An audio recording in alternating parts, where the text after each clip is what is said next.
Madam Speaker, excuse me, former Madam Speaker, I am sorry.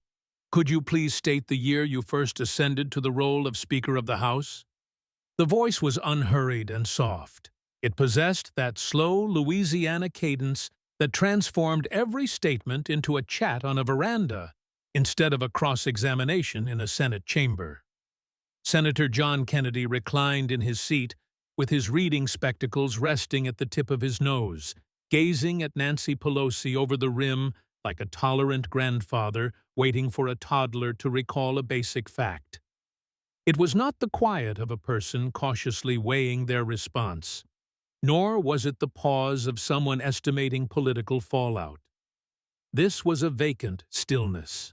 It was the quiet of groping for something that ought to be immediately accessible, but is missing.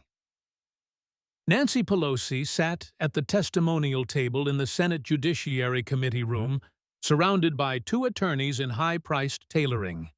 She gazed at Senator Kennedy as though he had just requested she calculate a complex math problem mentally. Her lips parted slightly, shut, and then parted once more. The C-SPAN lenses were zoomed tight on her visage. Each cable news channel had cut away to broadcast this live. This oversight session regarding congressional stock exchanges and ethical breaches had initially seemed like typical Washington performance art when first declared. Yet something about Pelosi's current appearance, the emptiness in her gaze and the faint perplexity wrinkling her brow, informed every viewer that this event would be unique.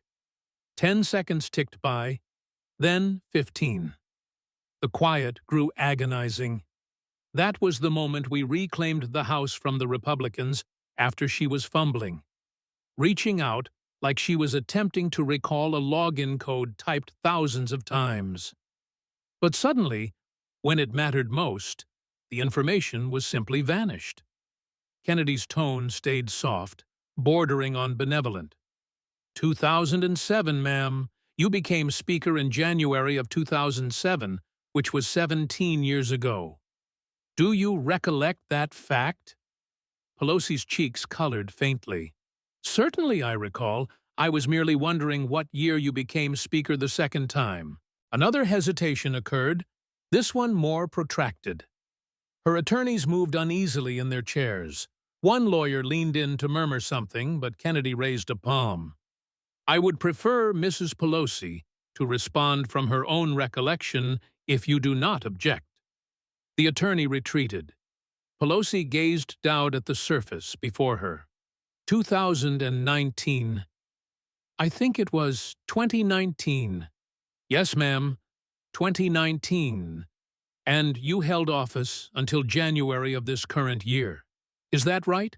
When the new Congress took their oaths? Yes.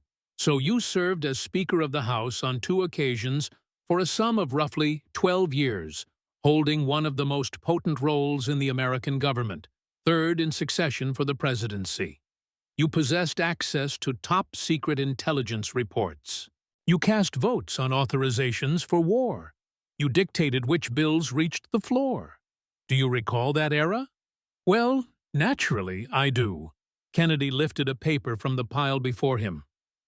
Excellent. Then you will surely recall the stock transactions.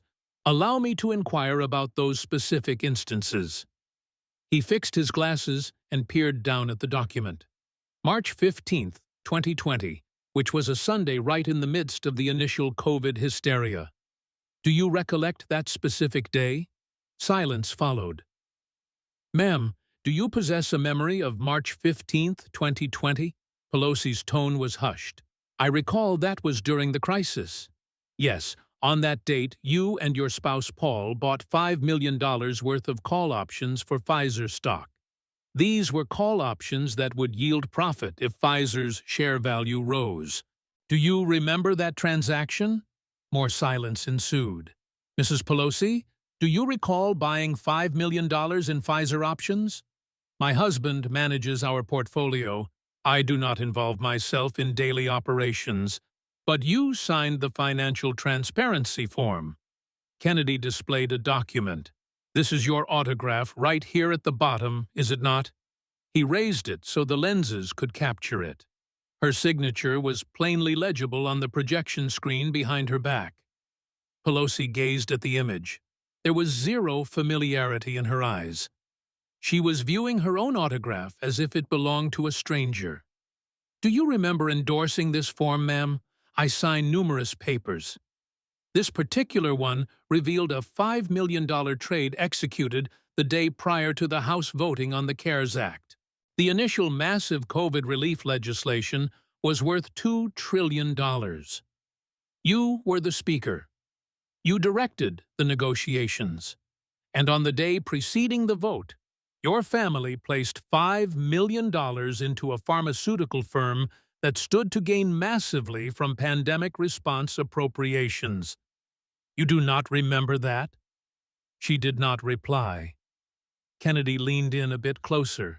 His tone remained quiet, still possessing that soft cadence, yet there was a new element in it now.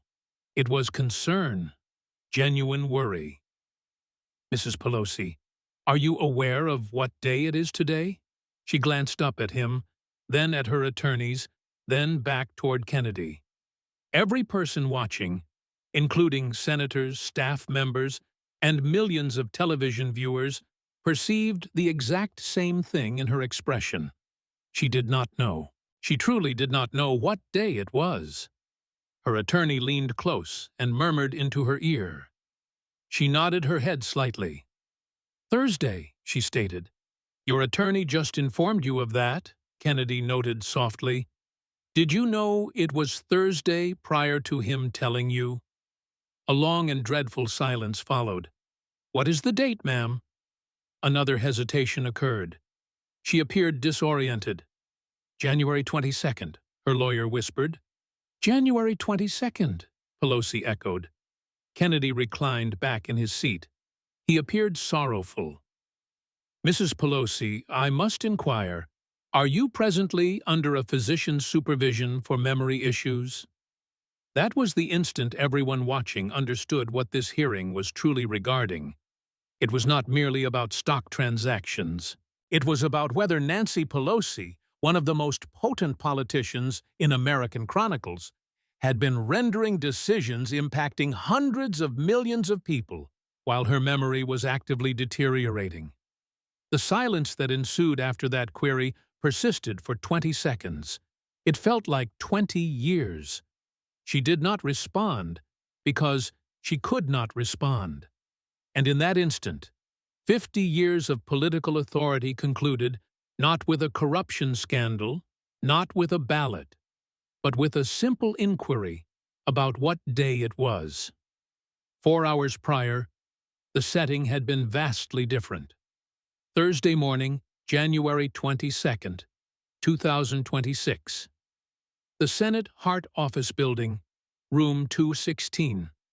The Senate Judiciary Committee hearing chamber was filling with journalists, aides, and cameras. The stiff ambiance of dark wood panels and brass fittings lent everything a heavy gravity. This was the place where careers arrived to perish, where scandals were unveiled, and where history was manufactured. The session had been convened after a ProPublica investigation 3 weeks prior had revealed a pattern of stock exchanges by Congress members that appeared suspiciously well-timed.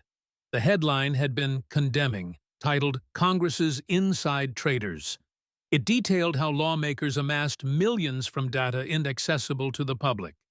Nancy Pelosi's transactions had been highlighted conspicuously.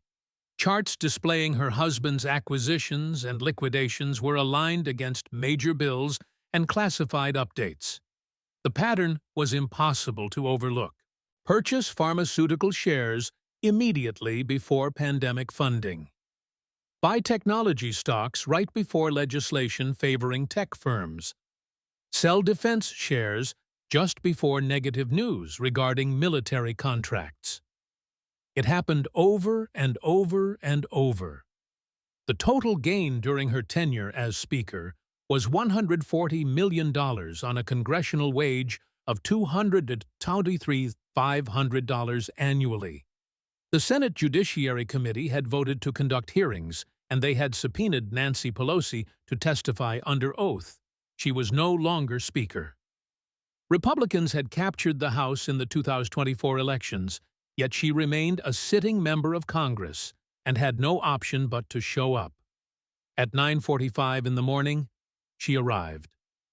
Nancy Pelosi was 85 years old, although she would never acknowledge it. She had served in Congress for 38 years. She had been Speaker of the House twice for a cumulative 12 years.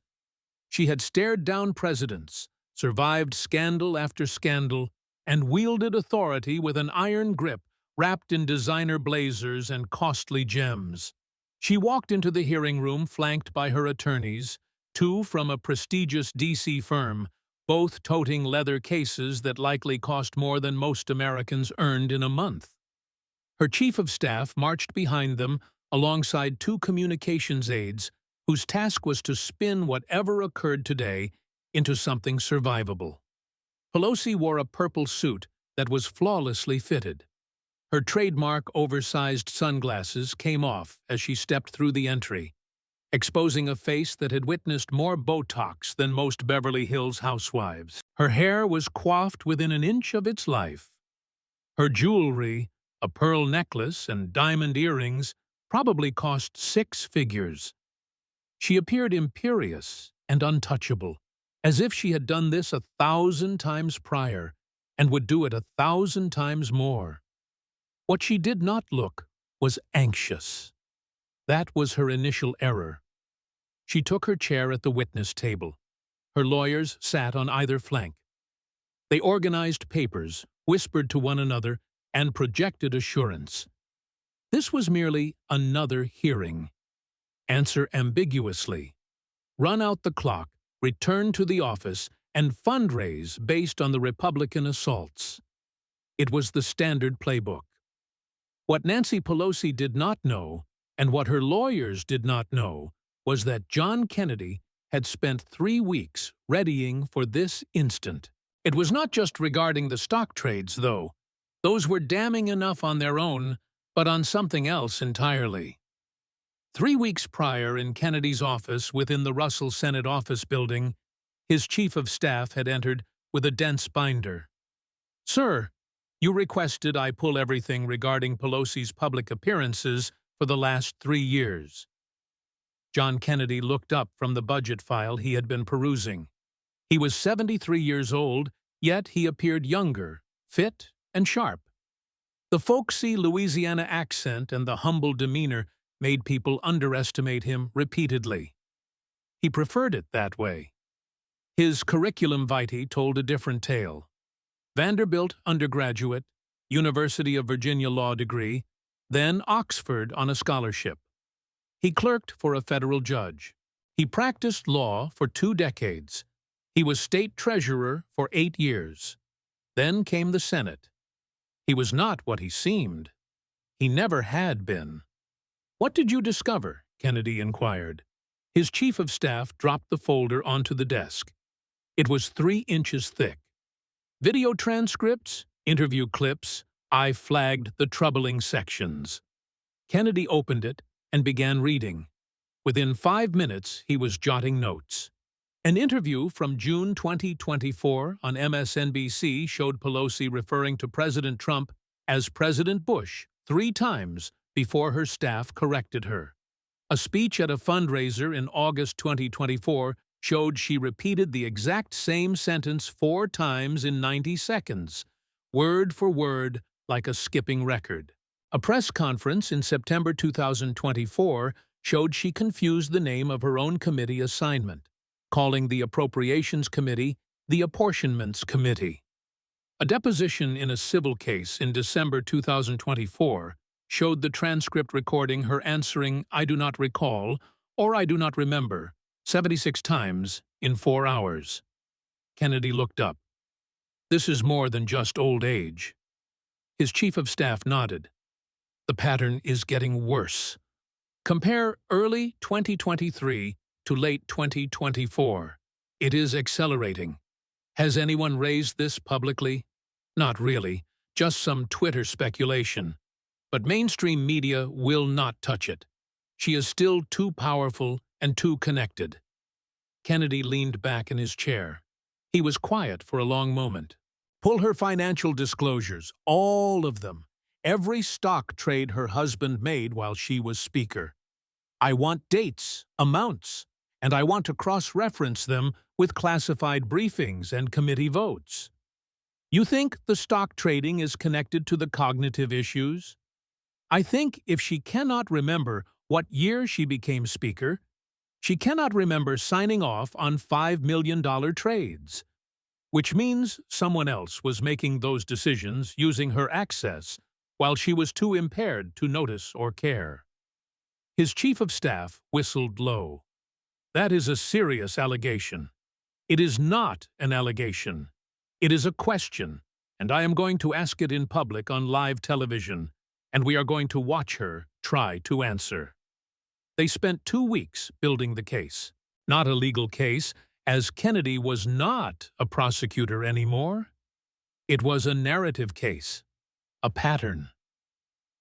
Stock trade after stock trade, perfectly timed to classified information, followed by public statements that contradicted each other, followed by depositions where she could not remember anything, followed by interviews where she seemed confused about basic facts.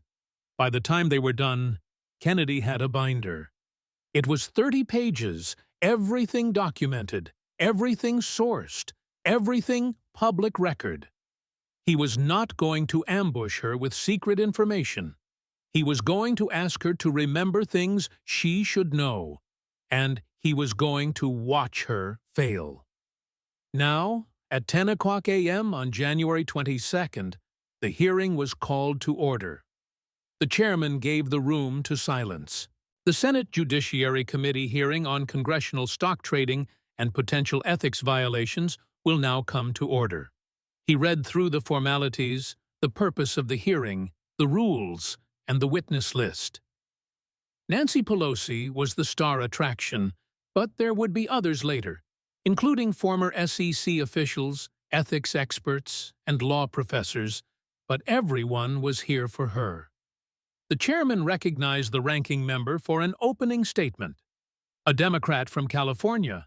Naturally, he spent 5 minutes defending Pelosi, calling the hearing a partisan witch hunt, and saying the stock trades were fully legal and disclosed as required.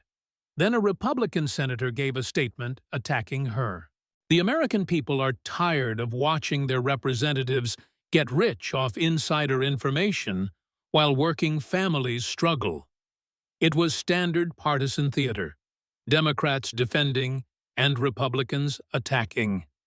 Nobody's mind would change. Then it was Kennedy's turn. He stood up slowly and shuffled some papers. The shuffling was intentional. It made him seem disorganized and harmless. People always underestimated the slow-talking Southern lawyer until it was too late. Mr. Chairman, I do not have a long speech prepared. I just want to ask the witness some questions to get some facts on the record. He turned to look at Pelosi. She looked back at him with that expression she had perfected over decades, slightly condescending, like he was wasting her time, but she was too polite to say so. Kennedy smiled slightly. Madam Speaker, oh, I apologize. You are not Speaker anymore, are you? What should I call you? Pelosi's voice was clipped. Congresswoman is fine. Thank you, Congresswoman. I appreciate your time today. He sat down, arranged his papers carefully, and took a sip of water. The slowness was calculated. It built tension and made people wait. Now, I want to ask you about some stock trades. But first, just so we have a clear timeline for the record, can you tell me when you first became a member of Congress? It was a simple question, a basic fact that should be automatic. 1987, Pelosi said. I was first elected in 1988. Thank you. And when did you become Speaker of the House? And that is where it started. That simple question, what year did you become Speaker? Pelosi paused. It was not a long pause, maybe 2 seconds, but it was 2 seconds too long for a question with an automatic answer. That was when we took back the House from the Republicans after the Bush years. She was searching. Everyone could see it. Her eyes just had that distant look of someone trying to remember something just out of reach. Kennedy waited, did not help, did not interrupt, just waited. 2007, she finally said, but there was uncertainty in her voice. Yes, ma'am, Kennedy said gently. January 2007. And you served as Speaker until 2011, when Republicans took the majority in the Tea Party wave. Then you were Minority Leader for 8 years. Then you became Speaker again in 2019, after Democrats took back the House. Is that timeline correct? Yes. So you were Speaker for 4 years, then Minority Leader for 8 years, then Speaker again for 6 years until this January. That is about 18 years in leadership, 12 as Speaker. You were one of the most powerful people in government, had access to classified briefings, controlled the legislative agenda, and were third in line for the presidency. Do you remember that time clearly? Of course I do. Good. Kennedy picked up a document. Then let us talk about some decisions you made during that time. Kennedy adjusted his reading glasses. Mrs. Pelosi, I want to establish that your memory of your time in leadership is clear and accurate, so I am going to ask you some basic questions, just facts, dates, and names, things any speaker would remember. Is that all right? Pelosi nodded. Fine. Who was president when you first became Speaker in 2007? George W. Bush, correct. And who was vice president? A slight pause. Cheney, Dick Cheney, yes ma'am. Now, when you became Speaker the second time in 2019, who was president? Donald Trump. And vice president? A longer pause this time. Pence, Mike Pence. Correct. Now, who is the current president of the United States? This should be instant. Everyone in America knew this. Trump had been inaugurated 2 days ago. It had been wall-to-wall coverage. Pelosi opened her mouth. President Biden is... No, wait. She caught herself. President Trump was just inaugurated. That is correct. But you started to say Biden. President Biden served from 2021 to 2025. 4 years. 1 term. Then Trump won the election and was inaugurated Monday. You seem uncertain about that. Why? I misspoke. It has been a transition period. Ma'am, it has been 2 days since the inauguration, and you initially said Biden was president. That concerns me. If you are unclear on who the current president is, I have to question whether your memory of events from 2022 is reliable. One of the Democratic senators jumped in. Mr. Chairman, this is absurd. Everyone misspeaks. Kennedy turned to him. Senator, with respect, this is not a casual conversation. Mrs. Pelosi is under oath testifying about financial decisions she made while Speaker. If she cannot clearly remember who was president 2 days ago versus 2 years ago, how can we trust her memory of specific stock trades and classified briefings? He turned back to Pelosi. Let me ask you this. Who is the current Senate Majority Leader? Silence. Pelosi's face showed confusion. Ma'am, who leads the Senate right now? Schumer. No. Is it McConnell? She looked genuinely uncertain. It is Chuck Schumer. Has been since 2021. That is 4 years. You have worked with him on major legislation. You do not remember that? I know it is Schumer. You guessed McConnell first. Mitch McConnell has not been Majority Leader in 4 years. Why would you think it was him? She had no answer. Kennedy let the silence hang. Then, Mrs. Pelosi, are you feeling all right? Do you need to take a break? I am fine. Then let us continue. Kennedy pulled out a thick document. These are your financial disclosure forms from 2019 to 2024, 6 years of required reporting. I want to ask you about specific trades. He flipped to a flagged page. March 15th, 2020.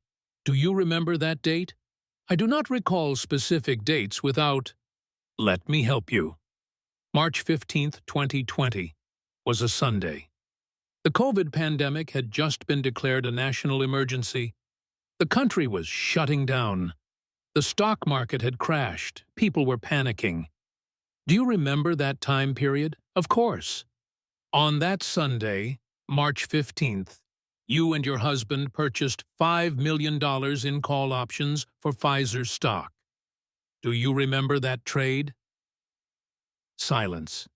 Mrs. Pelosi, my husband manages our investments. I am not involved in the day-to-day. But you signed the disclosure form.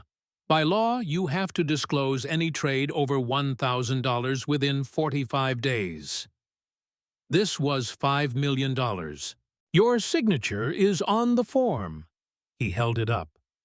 The cameras zoomed in. Her signature was clearly visible. Do you remember signing this? She stared at it. There was no recognition in her eyes. It was like looking at a stranger's signature. I sign a lot of documents. This one disclosed a $5 million trade, the largest single trade you made all year, and you do not remember signing it. I trust my staff to prepare accurate disclosures. So your staff knew about the trade, prepared the form, and you signed it without reviewing it? I review everything, but I do not memorize. Then you remember the trade? Yes or no? Pause. I remember my husband makes investments. That is not what I asked. Do you remember this specific trade? $5 million in Pfizer call options on March 15th, 2020. Longer pause. I do not recall the specific details. Kennedy leaned forward. Here is why that is a problem. The next day, Monday, March 16th, the House voted on the CARES Act, the first major COVID relief bill. It was $2 trillion. It included $10 billion specifically for vaccine development. You were Speaker. You led the negotiations. You knew what was in the bill. And the day before the vote, your family bet $5 million that Pfizer, a vaccine manufacturer, would see its stock price increase. He paused. That is either the luckiest coincidence in investment history or it is insider trading. But you do not remember it. Which raises the question, if you do not remember a $5 million trade made the day before a major vote, what else do you not remember? Pelosi's lawyers were whispering to each other frantically. One leaned over to her, but Kennedy held up a hand. Let her answer, please. The lawyer sat back. Pelosi looked at Kennedy. The trade was based on publicly available information. My husband's investment advisors, but you do not remember it. You cannot tell me why March 15th. You cannot tell me why Pfizer specifically. You cannot tell me why $5 million. You just know it happened because your lawyer showed you the disclosure form. He pulled out another document. Let us try another one. June 18th, 2021. Do you remember that date? No. On June 18th, 2021, your husband purchased $2.5 billion in Microsoft stock. 5 days later, on June 23rd, the House passed a bill authorizing $52 billion for semiconductor manufacturing in the United States. Microsoft stood to benefit enormously from that bill. Do you remember that trade? I do not remember every. How about this one? Kennedy was relentless. Now, December 3rd, 2021, your husband bought $3 million in Tesla call options. 2 weeks later, the House passed an expanded electric vehicle tax credit that added $7,500 to the purchase price of a Tesla. This made Teslas more affordable, driving demand and increasing the stock price. Ring any bells? Pelosi's face was flushed. Senator, I do not coordinate my legislative work with my husband's investments. I am not asking if you coordinate. I am asking if you remember. These are multi-million-dollar trades happening right before major votes, trades that made your family enormous profits. And you are telling me you do not remember any of them? My husband handles the investments, but you signed the disclosures. Your name is on these forms. Kennedy held up a stack of them. Dozens of trades, tens of millions of dollars, all perfectly timed. And you claim you do not remember any of it. Kennedy pulled out his phone. Let us talk about some statements you have made recently. Last month, January 4th, you did an interview with CNN about this stock trading controversy. Do you remember that interview? I do many interviews. This was 3 weeks ago with Jake Tapper. You were asked directly about the stock trades. Let me show you what you said. He tapped his phone. A video played on the screen behind Pelosi. Her own voice filled the room. I have never, ever used my position to benefit financially. My husband makes his own investment decisions, and I am proud of his success. Kennedy paused the video. Do you stand by that statement? Yes. Okay. Now, 3 days later, January 7th, you did an interview with MSNBC. Nicole Wallace asked you about the same topic. Let me show you that one. Another video clip? Look, maybe some of the trades look bad in hindsight. Maybe we should have been more careful about timing, but there was no intentional coordination between my office and my husband's investments. Kennedy paused it. Do you see the problem? Pelosi looked confused. I do not. On January 4th, you said you never used your position to benefit financially. 3 days later, you said maybe you should have been more careful about timing. Those are contradictory statements. Either you did something wrong and should have been more careful, or you did nothing wrong at all. Which is it? Those statements are not contradictory. I was saying, ma'am, they are 3 days apart. You gave 2 different answers to the same question in the same week. Why, Pelosi opened her mouth, then closed it. I was trying to explain the nuance. Let me show you more. Kennedy pulled out printed transcripts. January 10th, you told a reporter from Fox News, quote, I do not recall the specific trades my husband made. That is a direct quote. Do you remember saying that? If that is what the transcript says. But then on January 12th, you told Politico, quote, those trades were made on sound financial advice from experienced professionals. So which is it? You do not recall the trades, or you know they were based on sound advice. Silence followed. How can you defend trades as being based on sound advice if you do not recall the trades themselves? No answer came. Kennedy leaned back. Mrs. Pelosi, in the past month alone, you have given contradictory statements about the same topic to different media outlets. You cannot keep your story straight from one interview to the next.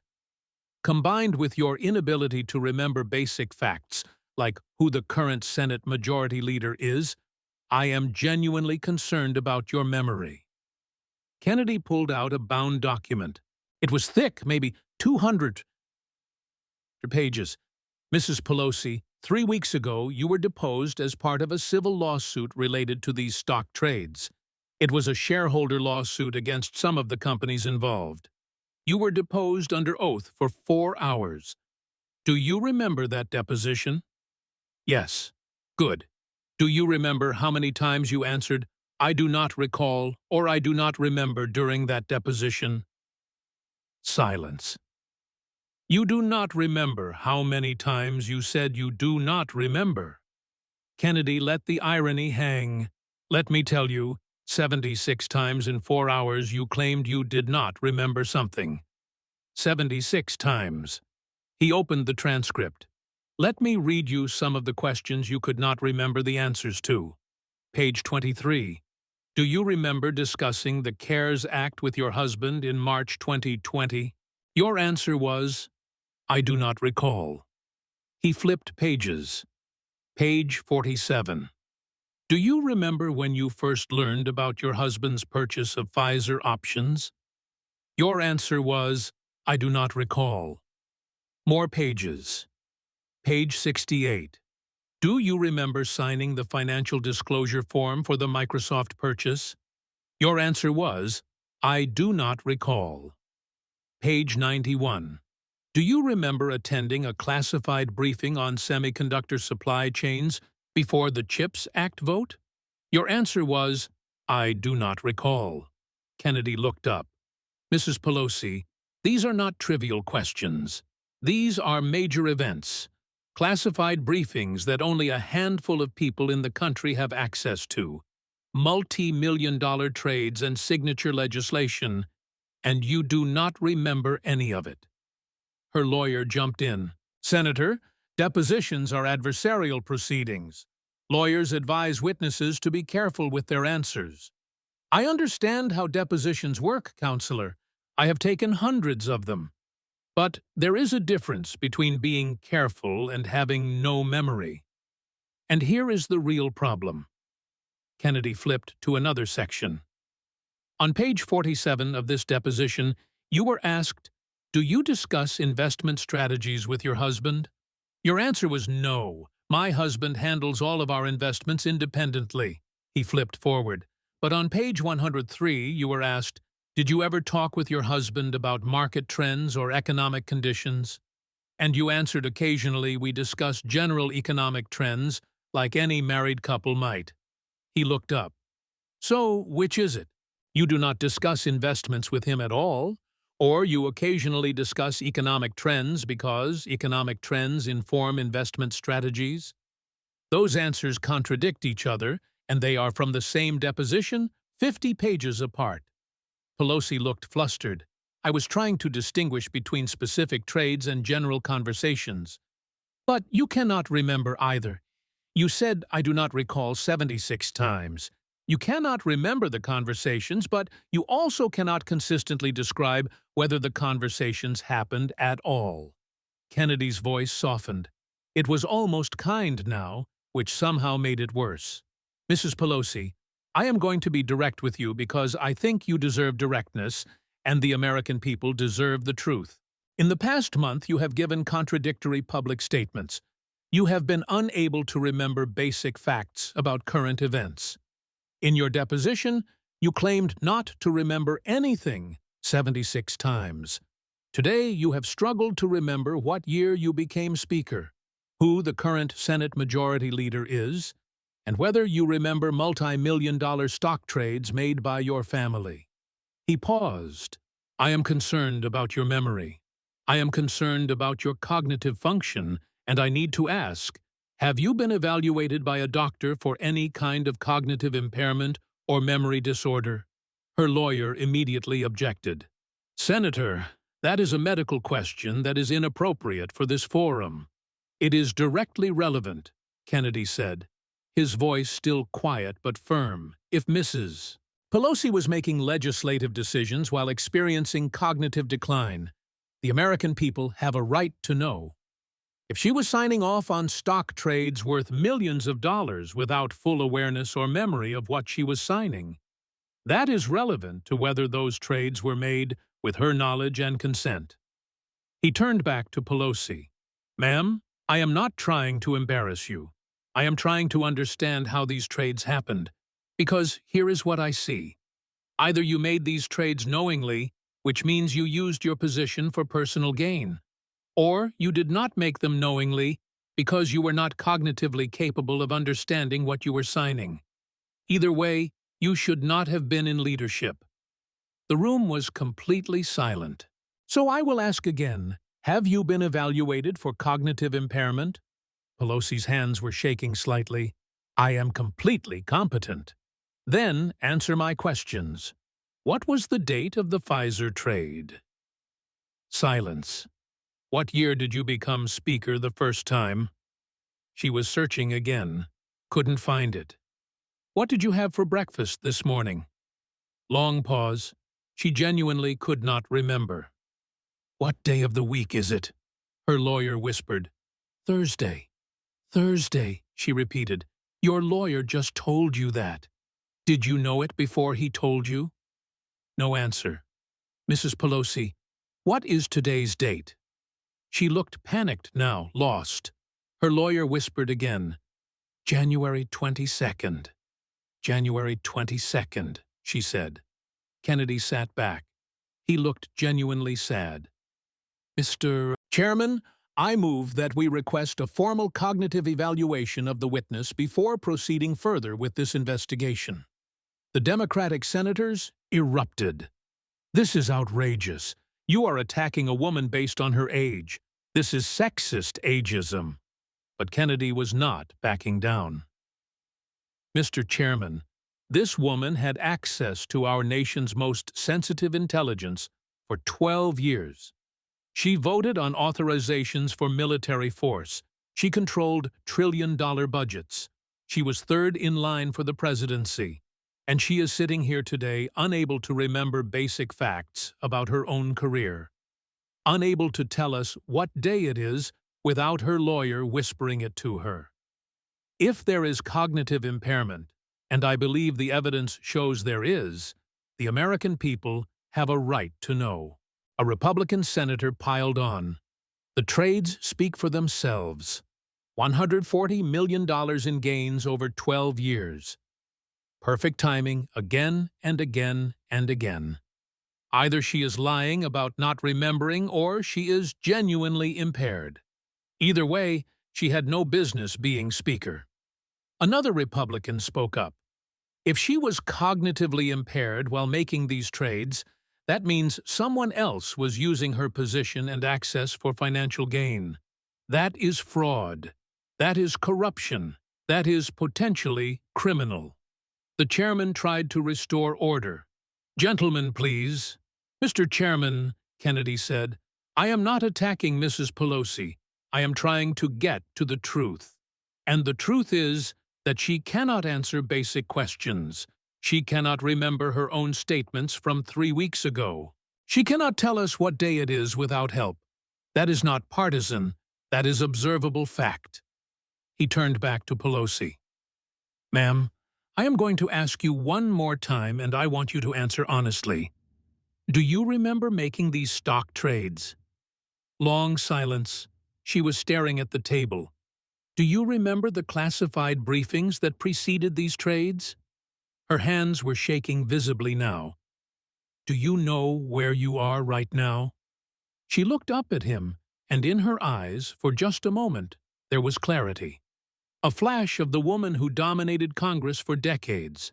And in that flash, she knew. She knew what he was doing. She knew it was over. But then the blankness returned. The confusion, the searching. I am in. This is the Senate. It is a Senate hearing room. Yes. Do you know why you are here? You stock trading, she said quietly. Do you remember the trades? Silence. Her chief of staff rushed forward from the audience seating and leaned down to whisper urgently in her ear. The camera caught it all. The panic in his face, the confusion in hers. Pelosi stood suddenly. I do not have to sit here and be attacked with conspiracy theories. Ma'am, these are not conspiracy theories. These are your financial disclosures, your deposition transcript, your public statements, all public record, all documented. I am just asking you to remember them. I am done with this hearing. She was gathering her things. Her hands were shaking so badly she dropped her phone. One of her lawyers picked it up. The chairman stood. Mrs. Pelosi, you are still under subpoena. You cannot just leave. But she was already moving. Her lawyers had to support her by the elbows. She looked unsteady, confused, like she was not quite sure where she was going. Kennedy called after her, his voice still that calm Louisiana drawl.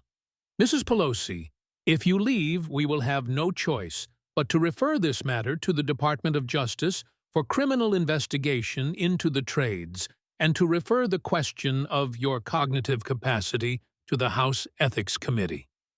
She stopped at the door. She turned for a moment. The old Nancy Pelosi was there, imperious, defiant, powerful. "Do what you have to do, Senator." And she left. The door closed behind her. The cameras caught it all. The confused look on her face, the way her staff had to guide her. The lawyer carrying her briefcase. The chief of staff on his phone probably calling the communications team to start damage control. The hearing room erupted. Senators shouting, reporters yelling questions, camera flashes going off. Kennedy sat calmly organizing his papers into neat stacks. The footage was everywhere within minutes. Every cable network, every news website, Twitter, TikTok, Instagram. Not the full 4-hour hearing. Clips. The devastating clips. "What year did you become Speaker?" Long, confused pause. "Who is the Senate Majority Leader?" Schumer. "No." McConnell. "What is today's date?" Lawyer has to whisper the answer. "Do you remember these trades?" Blank stare, no answer. The most viral clip was 23 seconds long. Kennedy asking gently, "Mrs. Pelosi, what day of the week is it?" Her looking lost. Her lawyer whispering Thursday. Her repeating Thursday, like a child reciting a lesson. That clip got 40 million views in 6 hours. Medical experts were on cable news within an hour. Neurologists, geriatric specialists, cognitive experts. Those are classic signs of significant cognitive impairment. The blank stares, the inability to retrieve basic information, the contradictory statements, very concerning. The fact that she needed prompting for the day of the week suggests more than just normal aging. Even Democrats started hedging, not defending her exactly, but not attacking Kennedy either. If there are health concerns, obviously, Mrs. Pelosi should prioritize her well-being. The stock trading allegations are separate from any cognitive issues, but both deserve investigation. We should all be careful about making medical diagnoses, but the questions raised today are legitimate. By Friday morning, Pelosi's office released a statement that was brief and carefully worded. Congresswoman Pelosi is taking a temporary leave from her congressional duties to undergo a comprehensive medical evaluation. She remains committed to serving her constituents and looks forward to returning to work soon. Translation: They knew it was over. Monday, the Justice Department announced a formal investigation into the stock trades. Not because of the hearing itself, but because now there was evidence she might not have been mentally competent when she authorized or signed off on the trades. If she was not competent, someone else was making decisions using her position and access. That was fraud. That was corruption. Paul Pelosi, her husband, was subpoenaed to testify. His lawyer announced he would invoke his Fifth Amendment right against self-incrimination. That was answer enough. Wednesday, 3 House Democrats, who had been Pelosi's closest allies for decades, called for her resignation. Not because of the corruption, but because of her health. We love Nancy. She is a giant in American politics, a trailblazer. But if she is experiencing cognitive difficulties, she needs to focus on her health, not representing constituents. The kindest thing we can do is encourage her to step back. The polls came Friday. Devastating. 71% of voters believed Pelosi should resign, including 54% of Democrats. 63% believed she had engaged in insider trading.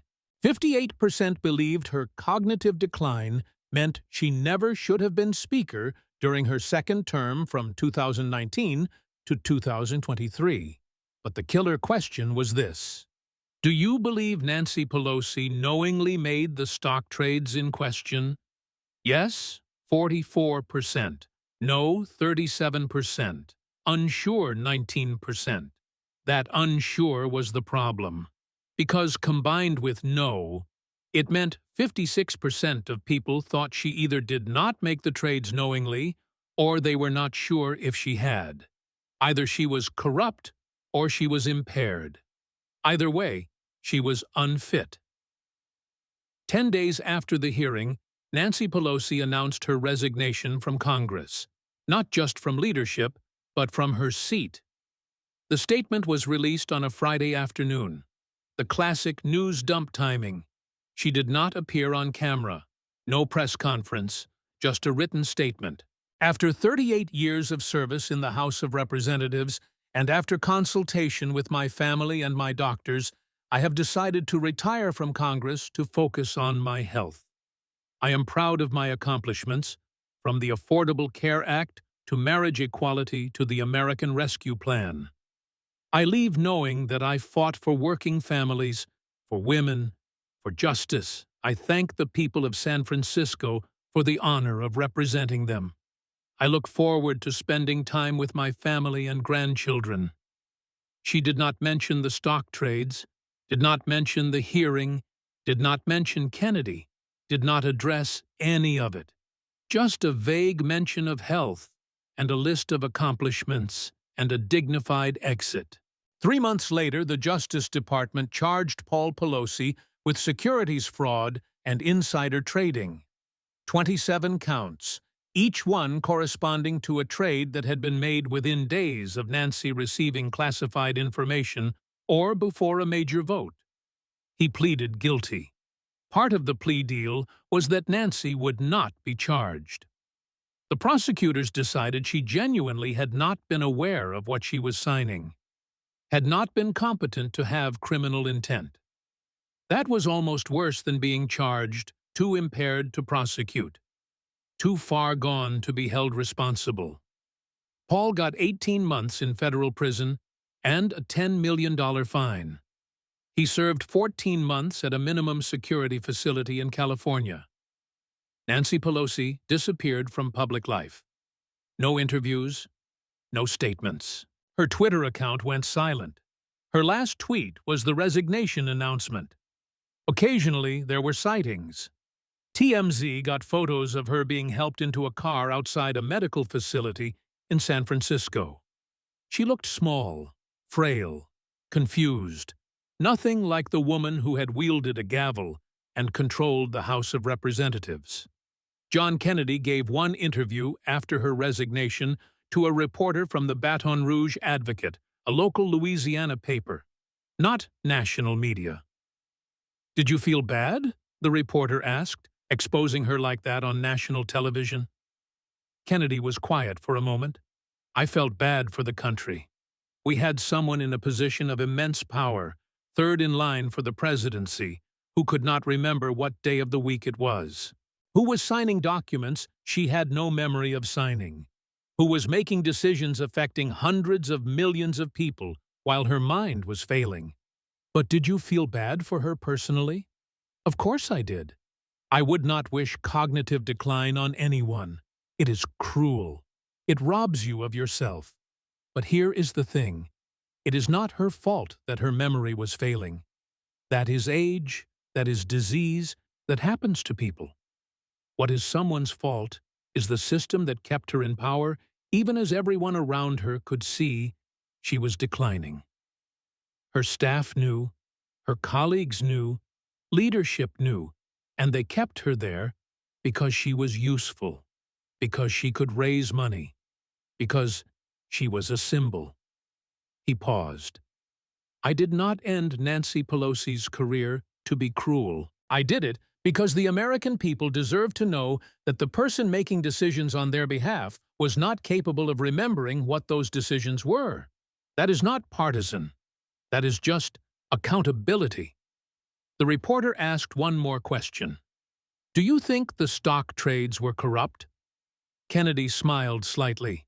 "I think someone was making very profitable trades using information that only Nancy Pelosi and a handful of others had access to.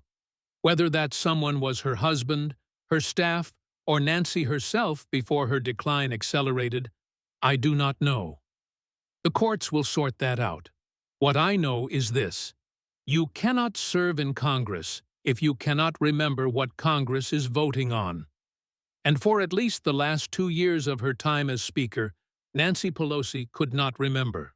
Someone should have stopped it sooner. A year after her resignation, Nancy Pelosi was moved to a memory care facility in San Francisco. The family released a brief statement. "Our mother is receiving excellent care and is comfortable. We ask for privacy during this difficult time." She was 86 years old. She had been in Congress for 38 years. She had been Speaker of the House for 12 years. She had been one of the most powerful women in American history. And in the end, it was not a political opponent who brought her down. It was not a scandal or an election loss or a revolt from her own caucus. It was a simple question from a soft-spoken senator with a Louisiana drawl. "What day of the week is it?" She could not answer. And that told everyone everything they needed to know. The lesson, if there was one, was this: power does not care about your legacy. Power does not care about what you accomplished, or who you helped, or how many barriers you broke. Power demands competence. And the moment you cannot provide that competence, power moves on. Nancy Pelosi's power had moved on, and she had been left behind, unable to even remember it was ever hers.